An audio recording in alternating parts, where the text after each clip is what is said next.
네가 결정하면 무엇을 결정하든지 내가 후원자가 되어 도와주리라. 내가 너의 길에 빛이 되리라. 그 사람이 하나님을 생각할 때 기쁨이 넘치느냐 말이야. 근데 그 기쁨의 오늘 성경의 원인은 뭐냐면 네가 물질에 자유하고 흐르는 식물에 집을 던지고 7번 8배 나누어 준 그런 삶을 살면 나는 너의 기쁨이 되리라. 나는 너의 후원자가 되리라. 너의 기도가 무슨 기도를 내가 응답하리라. 그리스도인의 가는 길은 주는 데 있습니다. 오늘 여러분과 함께 은혜 받기 원하는 말씀은 제물론 시리즈 종결편입니다. 마지막 회로서 제7회째가 되겠습니다. 말씀의 제목은 너의 모든 쓸 것을 채우시리라. 부제목으로서는 누구를 위한 빌립보 4장 19절인가. 본문의 말씀은 빌립보 4장 18절 19절입니다. 제가 여러분 대신에 봉독에 올려드리겠습니다. 내게는 모든 것이 있고 또 풍부한지라 에바브로디도 편에 너희가 준 것을 받았으므로 내가 풍족하니 이는 받으실 만한 향기로운 제물이요 하나님을 기쁘시게 한 것이라. 19절에 나의 하나님이 그리스도 예수 안에서 영광 가운데 그 풍성한 대로 너의 모든 쓸 것을 채우시리라. 바로 일단하게 들어가겠습니다. 하나님은 구하는 자에게 주시는 것이 아니라 주는 자에게 주십니다. 이 다른 것은 구해도 받을 수가 있겠지만 적어도 재물에 대해서는 예외입니다. 물질에 대해서는 하나님이 특별한 규정을 정해 놓으셨어요. 자, 빌립보 4장 19절은 다 아는 구절입니다. 그리고 좋아하죠. 저 역시도 좋아합니다. 매우 특별한 오늘은 축복의 말씀임에는 틀림이 없습니다. 성경에 볼라치면 고린도 교인들은 은사는 빵빵하게 받아서 많았어요. 그렇지만은 돈에는 좀 인색한 것으로 나타나고 있습니다. 돈을 아까워했다는 거죠. 그러나 반면에 마게도니아 교인들이나 빌립보 교회 교인들은 좀 사정이 달랐습니다. 돈을 아까워하지 않고 돈을 남에게 주는 것을 기뻐했습니다. 시편 37편 21절 26절은 참 귀한 말씀입니다. 보통 우리가 의인은 믿음으로 말미암아 살리라 뭐 하박국서라든지 뭐 로마서 같은데 다 나와 있잖아요. 의인은 믿음으로 말미암아 살리라. 그런데 각도에 따라서 의인을 이렇게 정의하고 있는 데가 있다는 것이죠. 시편 37편 21절에 의인은 은혜를 베풀고 주는 자다. 남에게 잘 주는 사람은 의인이라고 말씀했어요. 그리고 시편 37편 26절에 의인은 종일 베풀고 올데이로 종일 베푸는 거예요. 종일 베풀고 구워주니 그 자손이 복을 받더라. 이거는 뭐 여러 번 인용한 것입니다. 사도 바울은 거듭 빌립보 교인들로부터 공급을 받아왔습니다. 그래서 그러므로 빌립보 4장 19절에 바울은 빌립보 교인들에게 나의 하나님이 그리스도 예수 안에서 영광 가운데 그 풍성한 대로 너희의 모든 쓸 것을 채우시리라. 그렇게 축복의 메시지를 남기고 있습니다. 빌립보 4장 19절 특별합니다. 오늘 말씀의 제목처럼 나의 하나님이 너희 모든 쓸 것을 채우시리라. 얼마나 희망적이고 고무적이고 행복한 말씀입니까? 축복의 말씀이죠. 자, 이 말씀은 즉 돈을 받은 사람의 하나님, 연보를 받은 사람의 하나님, 또 바꾸고 말하면 사도 바울이겠죠. 사도 바울의 하나님이 그 연보를 한 사람, 그리고 그 쓸 것을 그들에게 연보를 한 사람에게 모든 쓸 것을 채우시리라고 축복을 하는 내용입니다. 사도 바울은 거듭 나의 쓸 것을 끊임없이 돌보았기 때문에 뭐 어쩌다가 한번 잠깐 이렇게 생색을 내는 그런 정도가 아니에요. 지속적으로 돌보았단 말이죠. 그래서 하나님은 그 중심을 보시고 너희의 모든 쓸 것을 공급하시리라는 것입니다. 우리가 꼭 염두에 두어야 할 것은 하나님은 결단코 다른 사람의 필요를 업신여긴다 할까요? 다른 사람의 필요에 대해서 도외시하고 거기에 그 고개를 돌려버리는 그런 사람들에게는 결코 하나님께서는 풍성한 것으로 채워주신다는 약속은 없습니다. 오늘날 많은 신자들이 빌립보서 4장 19절 말씀을 좋아합니다. 예, 믿고 붙잡고 사랑합니다. 그러나 그 성취되는 것을 보는 사람은 그리 많지 않다고 저는 생각이 듭니다. 예, 왜냐하면 우리 하나님은 구하는 자에게 주시는 것이 아니고 이 물질에 특히 물질에 적용하는 말씀입니다. 물질 면에 있어서는 구하는 자에게 인색하기 짝이 없어. 절대로 뭐 하나님과 사람이고 무엇이고 간에 어려운 사람 하나님 드린 거 이게는 전혀 관심이 없고 그러한 인생한 사람들에게 물질을 부어주시는 하나님이란 말은 성경에 어디 봐도 없어요. 예. 그래서 그렇게 살면서도 우리는 어떻게 해요? 구할 수가 있죠. 성경에는 그게 없지만 내가 복음이죠. 내가 필요하니까 주세요. 그 구하는 자유죠. 그러니까 하나님은 구하는 자에게 적어도 물질에 있어서는 구하는 자에게 주시는 것이 아니고 주는 자에게 주신다. 이 말씀은 옛날에 첫 번째 시리즈 할 때도 제가 말씀을 드린 것 같습니다. 하나님은 구하는 자에게 주시는 것이 아니라 주는 자에게 주시기 때문입니다. 타인에게 주는 자만이 빌립보 4장 19절 말씀이 성취되고 그 말씀을 붙잡을 수 있는 자격이 있다는 것입니다. 우리가 좀 실망스러운 말이 될지 모르지만은 빌립보 4장 19절 말씀을 아무리 붙잡아도 별로 의미가 없는 사람들은 많습니다.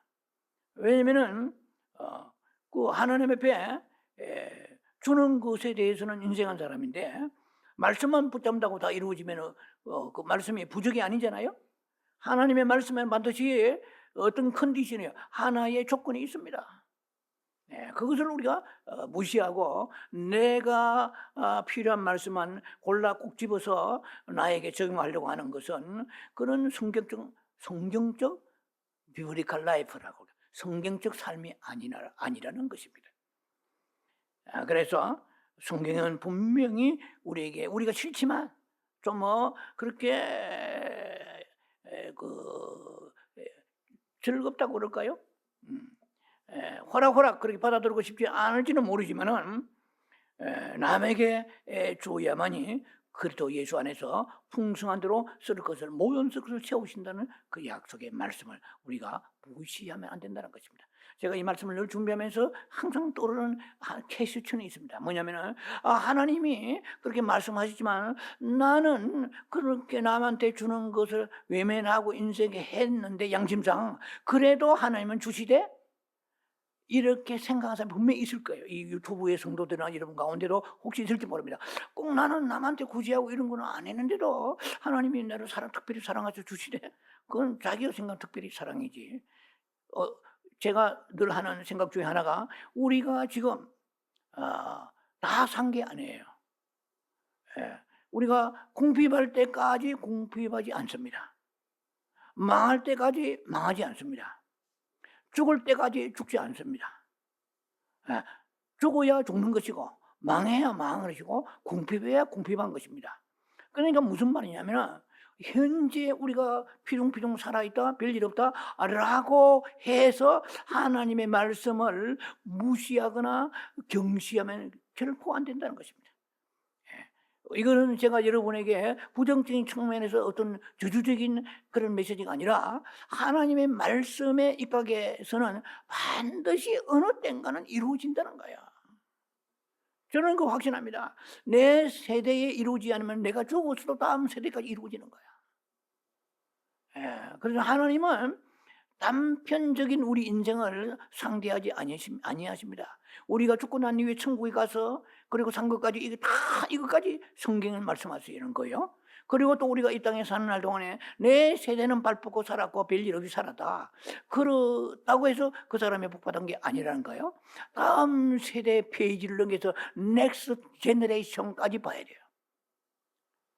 After the next generation. 그냥 후손까지 3, 4대까지 하나님은 그 눈을 돌려서 그것까지 보기를 원하십니다. 자, 그래서 우리가 빌립보 교인적인 그런 믿음의 사람들이 되기를 축원합니다. 자, 두 번째 단락입니다. 엘리야를 위하여 떡을 만들어라. 이 다음은 여러분에게 소개할 이 열왕기상 17장의 11절 16절 말씀은 사르밧 과부의 얘기입니다. 이거 뭐 모르는 사람 별로 없을 거예요. 뭐 여러분 아시다시피 엘리야가 그리 시내가에 내려가서 까마귀에게 떡과 고기를 까마귀에 날라주어서 받아 먹은 것을 여러분 아실 것입니다. 그리고 시내가 말라버리는데 이제 본격적 기근이 이제 시작되었어요. 그때도 기근이 왔지만 그러나 이제 엘리야가 제일 먼저 간 곳이 어디입니까? 사르밧 과부한테 간 거예요. 그래서 사르밧 과부한테 가서 일어난 일을 지금 열왕기상 17장에 지금 얘기하고 있는 거예요.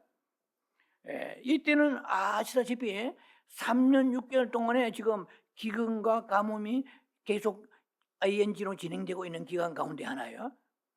그러니까 뭐 기간을 굳이 따지자면은 그리 시내가에서 제가 볼 때는 한 1년여 시간을 소요일 허비라기보다도 시간이 지나지 않았나. 그러니까 앞으로 가뭄이 끝나려면 이제 앞으로 2년 이상의 기간이 남아 있어요. 이제 그러니까 그 전체 그 가뭄의 기간이 3년 6개월이거든요. 그 기간 가운데에 지금 일부분은 그리 시내가 있었단 말이에요. 엘리야가 기도하고 있었죠. 그리고 이제 일어나서 시돈 땅에 있는 사르밧 과부 집에 간 얘기요. 이제 저 그때는 뭐 아시다시피 뭐 시내도 이제 바싹 말랐어요. 엘리야가 그리 시내까지 떠나올 때 이제 시내가 말랐더라 나와 있거든. 이제 본격적으로 가뭄이 기근이 시작된 거예요. 온 세상이 식물이고 나무고 뭐지고 벌거기 타버리고 시냇물로 바싹 말라버렸다 이 말이야. 그러한 혹심한 기근 가운데 있을 때에 이제 시돈 땅에 있는 사르밧이라는 그 과부를 집에 찾아갑니다. 그런 내용이야. 이제 제가 이제 본문만 여러분에게 읽어드리겠습니다. 왕상 17장 11절에 이제 엘리야가 말합니다. 청컨대 내 손에 떡 한 조각을 내게로 가져오라 하니라.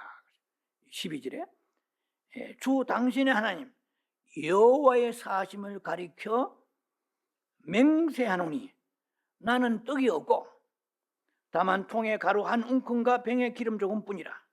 야, 절박하죠? 내가 나뭇가지에 불을 주워다가 나와 내 아들 위하여 음식을 만들어 먹고 그 후에는 죽으리라. 여러분 상상하면 이게 마지막 음식이야. 더 이상 먹을 게 없어. 사람이 음식 없으면 굶어 죽잖아요. 이제 그런 상황이야. 그러니까 뭐 성경 we may eat and die 되세요. eat 먹고 그것을 먹고 마지막에 이제 남아 있는 통에 밀가루 이거 완전히 바닥에 나버려요. 이제 발음이죠. 바닥까지 내려간 밀가루와 긁어도 안 나와 이제 그 정도에 이제 마지막 긁어서 이 밀가루 그러니까 뭐가 나갈까요? 바가지로 안 되는 이게 긁어서 통에 있는 기름하고 섞어가지고 구워서 빵을 먹고 그것이 마지막 양식이야. 이제는 죽게 되었다. 자, 이러한 절박한 상황이 어디에 있겠습니까? 그런데 매정스럽게 보이지만은 열왕기상 17장 13절에 엘리야가 말합니다. 엘리야가 저에게 이르되 Don't be afraid to go home. 두려워하지 말고 집에 가라. 집에 가서 이 말이에요. 나뭇가지 줍는 사람을 만났거든. 두려워하지 말고 집에 가가지고 가서 내 말대로 하려니와 떡을 만들어 봐라 말이야. 그러나 떡을 만들되 먼저 그것으로 나를 위하여 작은 떡 하나를 만들고 small of loaf 그러니까 작은 떡을 만들어 말이야. 작은 떡을 만들고 내게로 가져오라. 그 후에 저는 이 말씀 읽으면서 아니 지금 사르밧 가부가 마지막 밀가루 팍팍 끓여가지고 기름 남아있는 한 방울 그걸 섞어서 만들어 먹고 난 뒤에는 더 이상 이제 없잖아요. 밀가루도 없고 기름이 없는데. 근데 엘리야가 말하기를 먼저 나를 위해 빵을 만들고 그 후에, 이 말은 뭡니까? 너는 먹을 게 없다 이런 뜻도 포함되어 있단 말이에요. 기가 찬 얘기 아닙니까? 너 먼저 나를 대접하라 이 말이야. 참 이런 상황에 부딪혀 본 사람이 있겠습니까? 주의 종을 대접하라고 지금 이게 나와 있는 것인데요. 엘리야는 주의 종의 상징적인 존재 아닙니까? 그 후에 너와 내 아들을 위하여 만들라. 뭐 주의 종을 우상화시킨다는 그런 뜻은 아닙니다. 그럼 믿음을 보여주라는 것입니다. 그리고 14절에 이스라엘의 하나님 여호와의 말씀이 나 여호와가 비를 지면에 내리는 날까지 그 통의 가루는 나지 아니하고 병의 기름은 없어지지 아니하리라. 15절에 저가 가서, 저는 사르밧 가부죠.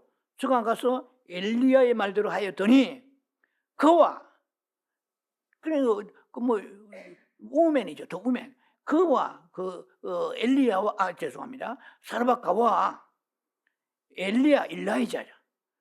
사르밧 가부와 일라이자, 엘리야와 영어 성경입니다. 그 패밀리 되세요.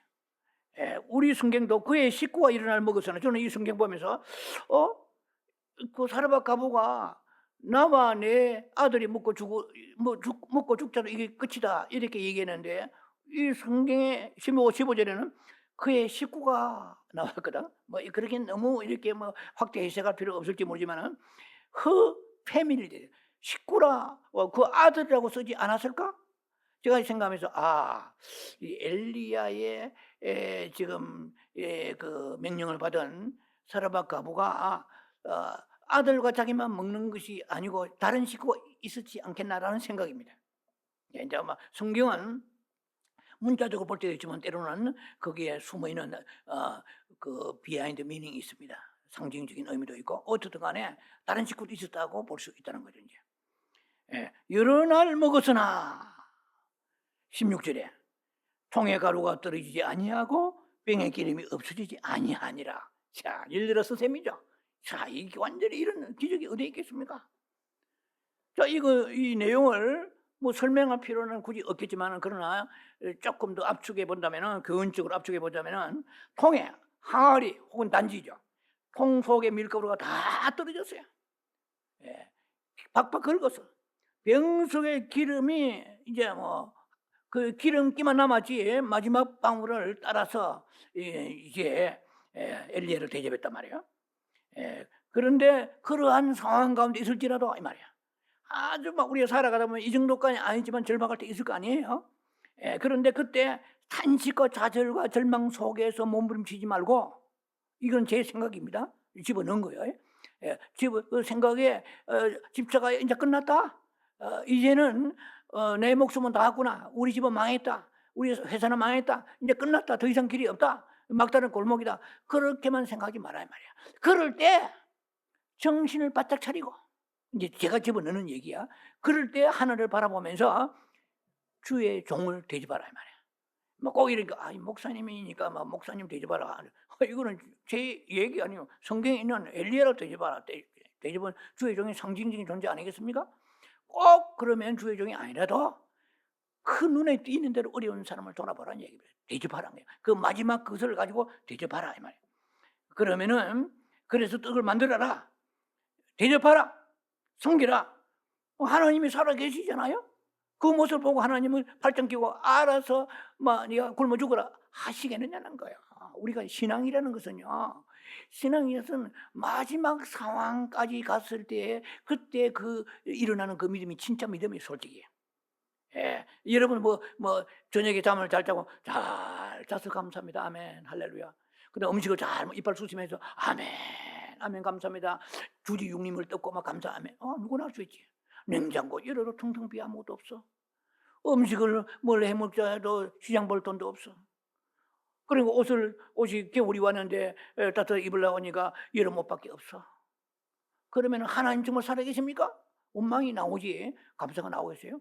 그때 감사로 제사 드리는 거예요. 하나님은 살아계십니다. 하나님은 살아계시는데 내가 하나님 보시기에 무슨 죄악이 있나이까?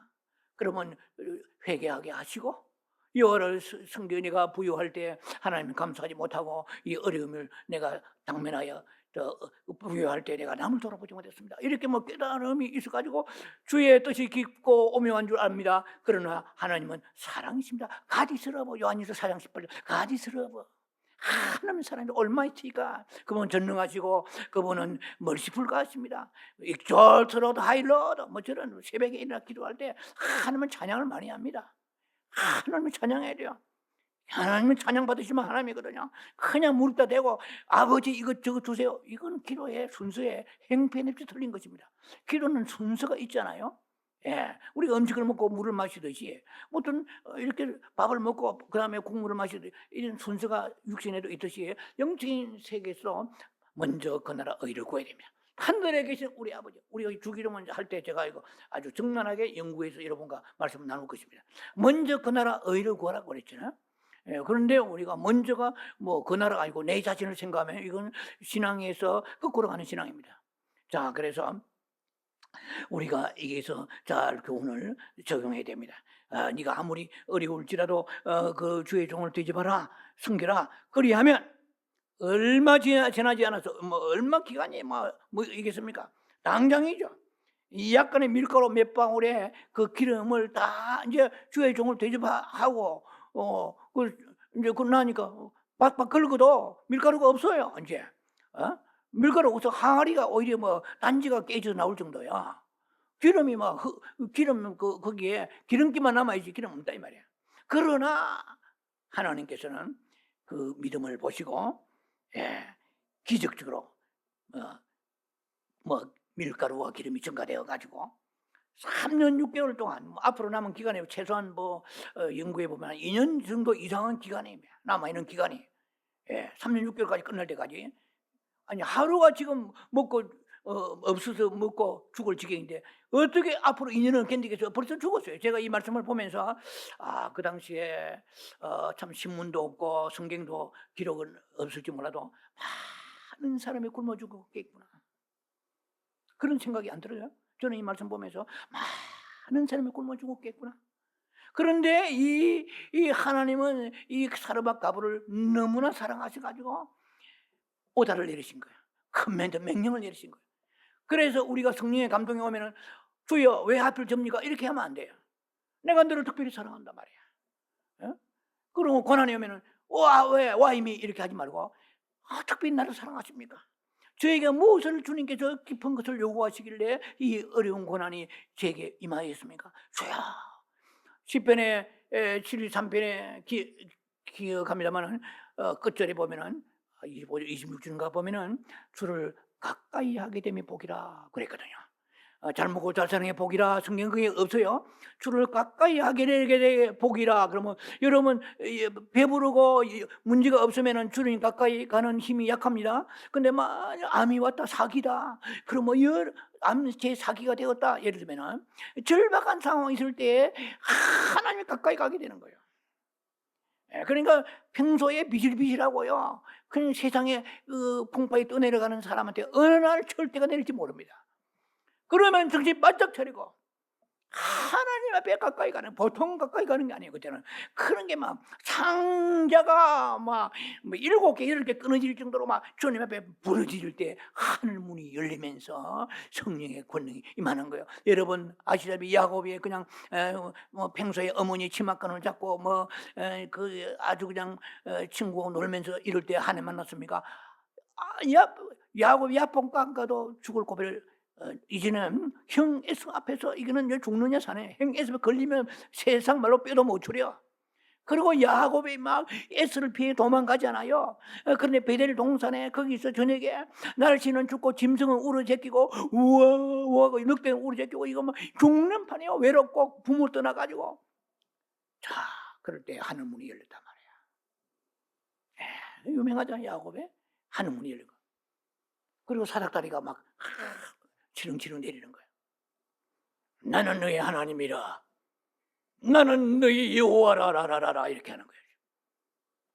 듣거라라라라라라라. 제가 이제 연기를 해봅니다. 그러면 정제 가장 가까이 가는 시간은 고난이 있을 때인 거예요. 여러분요, 사람이 피둥피둥하고 별일 없으면요, 건성건성으로 예배드리고 건성건성으로 기도하고 건성으로 살아가는 거예요. 그러나 어려움이 있어 보세요. 예. 저도 이 나이가 드니까 제 몸에 병이 한두 가지가 아니에요. 얼마나 주님에 가까이 가겠어요? 모든 주변의 사람들, 아니 목사님은 이러이러한 병이 없습니까? 저는 없는데요. 그럼 나한테 있단 말이에요. 예. 나는 괴롭거든. 근데 저분은 없으니까 좋지 않아요? 예. 여러분은요, 저는 머리숱이 많은 편입니다. 어떤 목사님들은 대머리 목사님 많아요. 그럼 대머리 목사님 자신도 그렇지만 그 사모님은 얼마나 그 머리털이 많은 목사님 볼 때 부럽겠어요. 그럴까요? 저는 그렇게 생각합니다. 목사님은 머리숱이 많으시네요.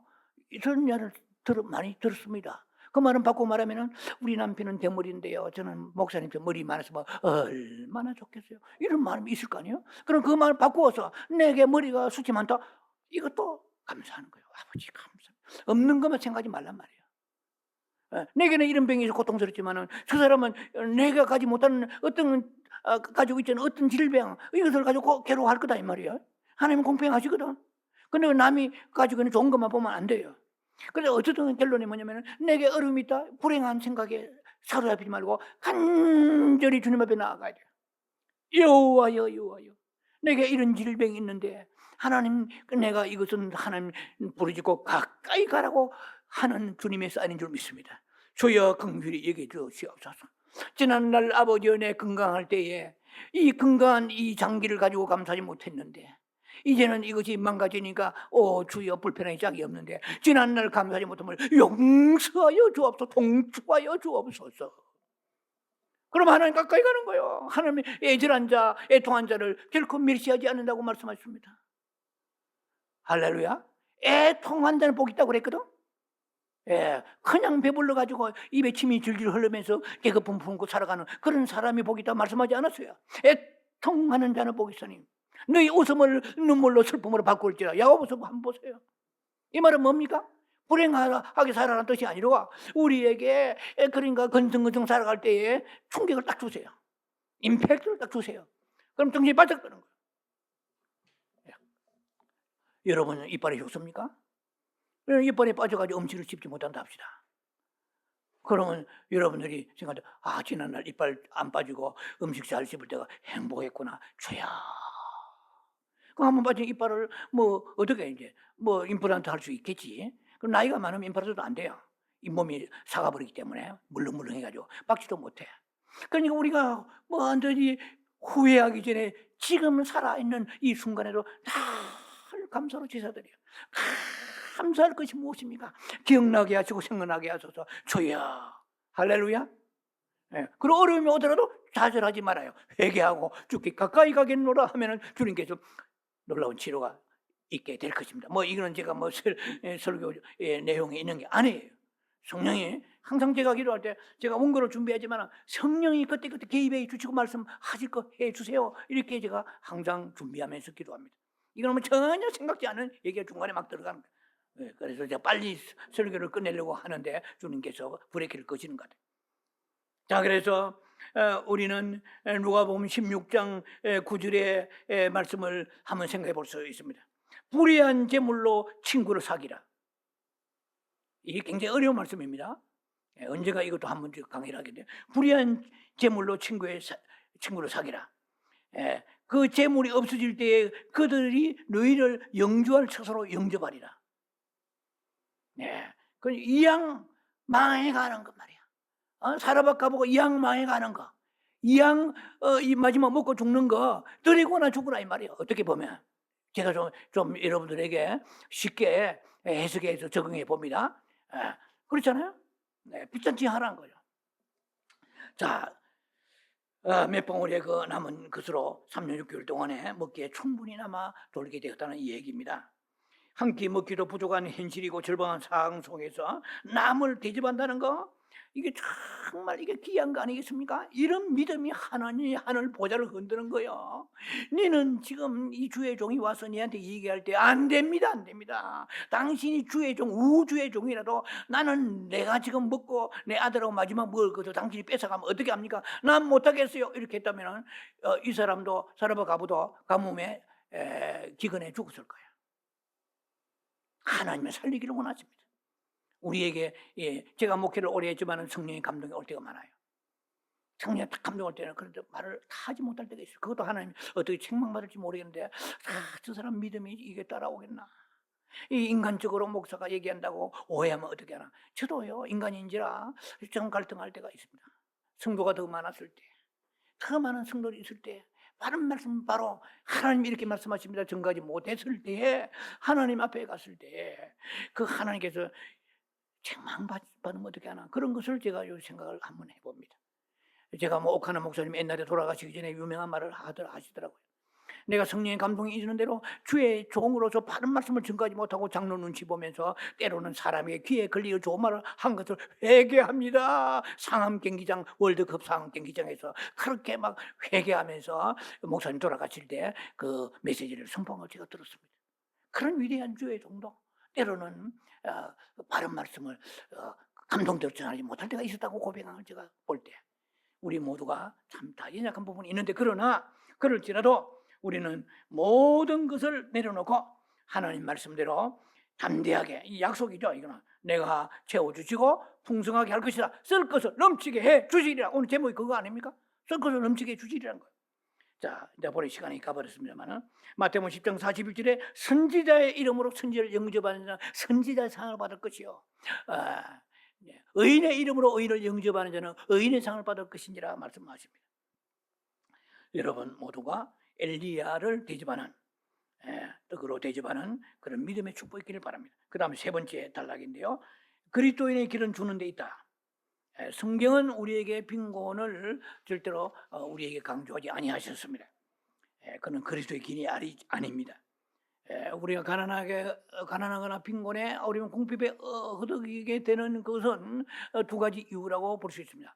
뭐 여러 다른 이유보다 먼저 두 가지 이유는 하나는 우리의 다른 어려운 사람을 외면했고 그 다음에 그 물질의 소유에 대한 탐심을 부리지 않았기 때문이라고 생각이 듭니다. 여러분 자신은 소유를 사랑하고 목숨처럼 여기는 그런 사람이 되지 않기를 바랍니다. 그래서 궁핍함을 우리가 면해야 될 것입니다. 오늘 결코 우리는 하나님이나 그리고 가난한 사람들보다도 돈을 소중히 여기서는 안 될 것입니다. 마태복음 6장에 24절에 하나님과 재물을 겸하여 섬기지 못하리라 말씀하십니다. 제가 이 말씀 마무리를 해야 될 텐데 욥기 22장 24절로부터 28절인데요. 이 말씀은 그냥 읽어가겠습니다. 욥기 22장 24절로부터 28절입니다. 이거 성경 보면 다 나와 있으니까 내 보배를 진토에 버리고 오빌의 금을 강가에 돌에 버리라. 이것은 물질에 집착하지 말고 자유하라는 것이죠. 전도서 11장 1, 2절에 보면 이거 지난주에 설교할 때 인용했습니다만 내 식물을 흐르는 물에 집어 던져버리라. 그럼 며칠 후에 도로 찾으리라. 그리고 7이나 이들에게 나누어 주라 그랬어요. 그러면 네게 어떤 재앙이 임할지 알지 못함이라 이 말이에요. 심으라는 거죠 이제. 자, 그래서 오빌의 금을 강가에 던져버리라 이 말은 골짜기 돌에 던져라. 뭐 성경에 따라서 좀 차이가 있습니다. 골짜기에 그 바위 속에 던져버리라. The rock in the ravine stage. 그럼 골짜기 계곡에 돌에다 집어 던지 말고 돌같이 생각하라 이 말이야. 물질에 자유하란 거야. 그리고 물질 집착을 가지 말라. 일부러 우리가 가서 지금도 여러분들이 말씀 듣는 여러분이 뭐 돈이 있으면 돈다발을 가지고 은행에 돈 찾아가지고 저기 뭐 강가에 가서 돈을 집어 던지라는 얘기는 아니잖아요. 다 여러분들이 적용하시기 바랍니다. 그리하면 25절에 전능자가 내 보배가 되고 내 후원자가 되리라 이 말이죠. 내 귀한 은이 되리라. 이것은 킹 제임스 버전에는 이렇게 나와 있습니다. The Almighty God shall be thy defense. The Almighty God shall be defense. shall be thy defense. thy는 THY인데 이거는 그대에게 이 말이야. 너의 방어자가 되리라. 우리의 개혁 개정에는 너의 보호가 되시고 이러는데 킹제임스 버전이 의미가 있는 것 같아요. 너의 방어자가 되시리라. 네가 물질에 자유하면 네 인생의 모든 것을 내가 막아주시는 방어자가 되시리라. 예, thy defense, your defense. 너의 방어자가 되시리라. 킹제임스 버전이 참 그게 저 깊은 것 같아요. 이게 본문은. 그리고 네가 26절에 전능자를 기뻐하고 하나님께로 얼굴을 들 것이고, 이게 얼마나 복인지 아십니까? 이분 기쁨이 있습니까? 주님만 생각하면 기쁨이 넘쳐야 돼요. 근데 여호와와 바른 관계 된다는 것이죠. 얼굴을 들 것이고, 그에게 27절에 기도하겠고 그는 들으실 것이요. 아, 세상에 우리 기도를 주께서 들으시는 이 축복이 얼마나 큰 축복입니까? 아무리 기도해도 꼼짝도 안 하시는 것 같아요. 하나님. 이렇게 되면 이것이 축복된 삶이 아니겠죠. 그런데 네가 물질에 자유하고 말이야, 그 있는 것을 주님께 드리고 또 어려운 점 나눠줄 때는 나는 너의 전능자의 그 방어자가 되시고 너의 보배가 되실 것이다. 그리고 네가 항상 기쁨이 넘칠 것이다. 여러분 기쁘지 않습니까? 이유가 있는 거예요. 여러 가지 이유겠지만 이 말씀을 한번 적용해 보세요. 내가 왜 기쁘지 않을까? 내가 너무 인색한가? 돈 너무 막 몇 푼 안 된 돈을 벌벌 떠는가? 감동이 와도 순종하지 않는가? 기쁨이 없어. 이거 뭐 이렇게 설교 적용하려면 한도 끝도 없습니다. 그런데 이게 굉장히 중요한 거예요. 이런 축복이 뭐라고 생각합니까? 별일 걱정 없이 뭐 무사무탈한 겁니까? 저는 그렇게 생각지 않습니다. 기쁨이 있느냐? 지난 한 주 기쁨이 있어요? 얼마나 기뻤어요? 기쁨이 넘쳐야 돼, 주님 생각하면. 그럼 주님 아무리 생각해도 주님은 깊이 묵상하고 주여 불러도 기쁨이 없어. 왜? 근심이 가득 차니까. 이건 행복된 삶이 아니에요. 그런 문제가 있는 거예요. 그건 뭐냐면 네가 뭔가 재물에 대해 물질에 대해서 너무 근심이 깊구나. 그러면 이 기쁨이 도망가 버리 없는 거예요. 할렐루야. 이 설교는 적용하는 거거든. 애플리케이션이에요. 그럼 네 기쁨이 없다 말이야. 근데 이상해. 별일이 잘 되는 게 없는 것 같은 기쁨이. 이 행복자입니다. 돈이 많고 회장 난 하나도 안 부러워요. 엄청난 자가용을 수천 대 가지고 있는 이런 하나도 부럽지 않아요. 자가용 10,000대까지 가고 있는데 10,000대. 저 누굽니까? 아라비아 아주 재벌들이 있어요. 관심이 없어요. 그 사람이 하나님을 생각할 때 기쁨이 넘치느냐 말이에요. 근데 그 기쁨의 오늘 성경의 원인은 뭐냐면 네가 물질에 자유하고 흐르는 식물에 집을 던지고 7번 8배 나누어 준 그런 삶을 살면 나는 너의 기쁨이 되리라. 나는 너의 후원자가 되리라. 너의 기도가 무슨 기도 내가 응답하리라. 그 다음에 중요한 것이 뭐냐면 28절입니다. 내가 무엇을 결정하면 when you decide, will you 하다 you will done, on you will done, when you decide. 네가 무엇을 결정하면 이루어진다. 여러분 결정이 이루어진 게 있어요? 내가 이거 저거 하겠다면 하나님 후원자가 되어 도와주십니까? 그렇게 되는 삶이 되는 거예요. 네가 결정하면 무엇을 결정하든지 내가 후원자가 되어 도와주랴. 세상에 저는 이 말씀 보면서요, 와우. 야, 참 보통 요 대박이 얼마나 축복이요. 뭘 결정하는 거예요? 직장 그걸 결정하면 얘가 when you decide, you will do. 네가 뭐든지 결정하면 내가 이루어주리라. 야, 그리고 내가 너의 길에 빛이 되리라. The light will shine on your way. 혹은 path. 너의 길에 내가 빛이 되리라. 가는 길에 어둠이 없어요. 질병의 어둠, 가난의 어둠, 여러 가지 근심, 걱정, 어둠이 없는 거야. 늘 길이 빛이라. 이게요, 저는 이 말씀이 보통 깊은 게 아니에요. 그런데 우리가 원인을 알지 못하고 이 구절만 붙잡으면 안 돼요. 그럼 하나님께서 이렇게 물질에 자유하고 나눠주는 삶을 사는 사람에게 하나님께서 엄청난 축복을 내려주신다고 말씀하십니다. 이제 결론입니다. 천천의 수양 다 여호와의 것이고 은금도 여호와의 것입니다. 어리석은 사람들은 자기 능력과 힘으로 돈을 벌다고 생각합니다. 그리스도인이 가는 길은 주는 데 있습니다. 오늘 이 두 가지의 본문이죠.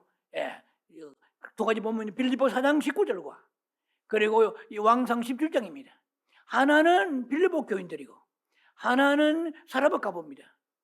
두 사람 다 평신도들입니다. 그런데 빌립보 교인들은 바울에게, 사라밧 가부는 엘리야에게 주의 종에게, 뭐 꼭 주의 종을 강조하지 않더라도 뭔가가 남에게 이 말이야. 그 주는 자에게 너희 쓸 것을 풍성하게 채워주시리라. 그런 역사가 있기를 주의 이름으로 축원합니다. 기도합니다. 자비하신 아버지 은혜를 감사합니다.